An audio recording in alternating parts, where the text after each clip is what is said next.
अस्सलाम वालेकुम दोस्तों, आऊं आहियां तव्हांजो पंहिंजो वफ़ा एहसान रोदराणी। तव्हां ॾिसी रहिया आहियो मुंहिंजो यूट्यूब चैनल वफ़ा एहसान ऑफिशियल। सो दोस्तों, आऊं तव्हांखे अॼु ॿुधाइण वारो आहियां सिंधी सोप सीरियल तकरार जे बारे में।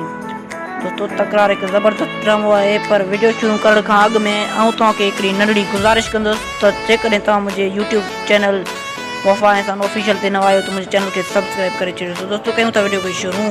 महिरबानी दोस्तों, तव्हांखे ॿुधाईंदो हलां त सिंधी सोप सीरियल तकरार हिकु बहितरीनु ड्रामो आहे जंहिंखे दादू शहर में शूटिंग थी रही आहे ऐं इन जो डायरेक्टर आहे असांजो पिनी प्यारो चौधरी अली असगर तहीम साहिबु। इन जो राइटर आहे सिंधी ड्रामा नामेयार लेखक साईं नूर ज़हूर साहिबु।